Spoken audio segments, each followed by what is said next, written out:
Vamos a continuar con el tema de impedancias y método de mallas. Y en este caso vamos a trabajar primero con una bobina aislada magnéticamente. Recuerda que podemos tener bobinas con acoplamientos. En este caso vamos a trabajar con una bobina aislada magnéticamente. En el dominio del tiempo tenemos a nuestro elemento que es la bobina, la dirección de la corriente, la dirección del voltaje.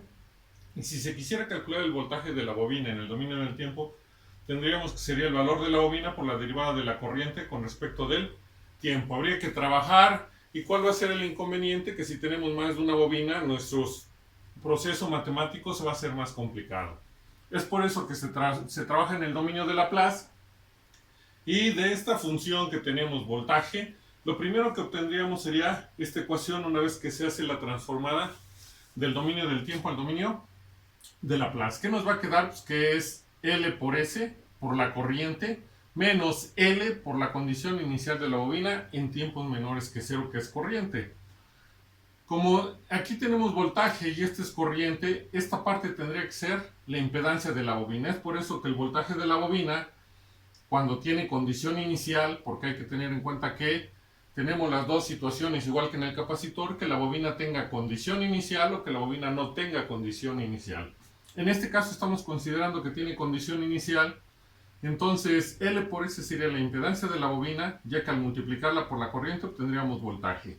Como la trayectoria de la caída de tensión es esta y la ecuación me dice que debe de ser menos la bobina por la condición inicial de la bobina en tiempos menores que cero, que nos daría también voltaje, entonces aparece nuestra fuente dependiente y como tiene que ser un signo negativo, y ya se mencionó que estamos en función de la trayectoria de la caída de tensión, cuando vamos de izquierda a derecha, el primer signo que se encuentra de la fuente es en el recorrido de la caída de tensión es negativo y el segundo es positivo.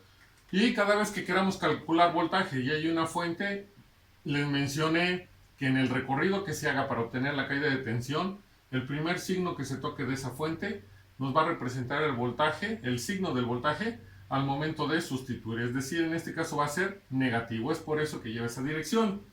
Y para que sea menos complicado establecer la dirección de la fuente dependiente de una bobina, esta fuente siempre va a llevar la misma dirección que la dirección que tenga la condición inicial de la bobina. Si calculamos una bobina en forma horizontal y la dirección de la condición inicial la establecemos hacia la derecha, la fuente queda hacia la derecha. Si la dirección de la fuente de la condición inicial la establecemos hacia la izquierda, la fuente va a quedar hacia la izquierda. Si la tuviéramos vertical a la bobina y calculamos la condición inicial hacia abajo de la bobina, la fuente dependiente va a quedar también hacia abajo. Y si calculamos la condición inicial hacia arriba, la fuente dependiente también va a quedar hacia arriba.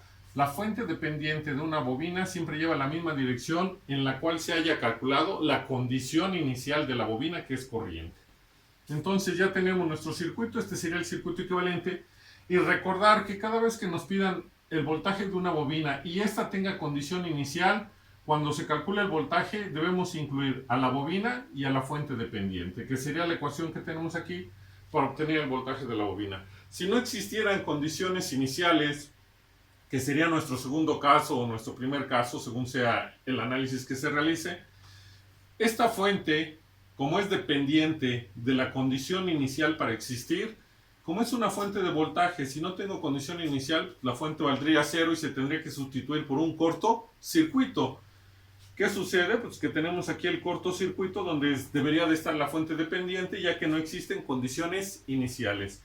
Y entonces la impedancia de la bobina, que ya sabemos que es L, o el valor de la bobina en henries, milihenries, microhenries, por la variable compleja de Laplace S, nos va a dar la impedancia de la bobina.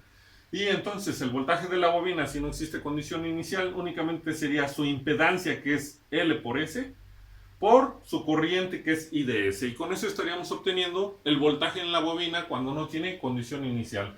Recuerden que las direcciones, si van en la misma dirección, el voltaje se queda positivo. Si fueran en direcciones contrarias, mi corriente del elemento y la caída de tensión que yo quiero calcular de ese elemento sería negativo. Eso sigue cumpliéndose.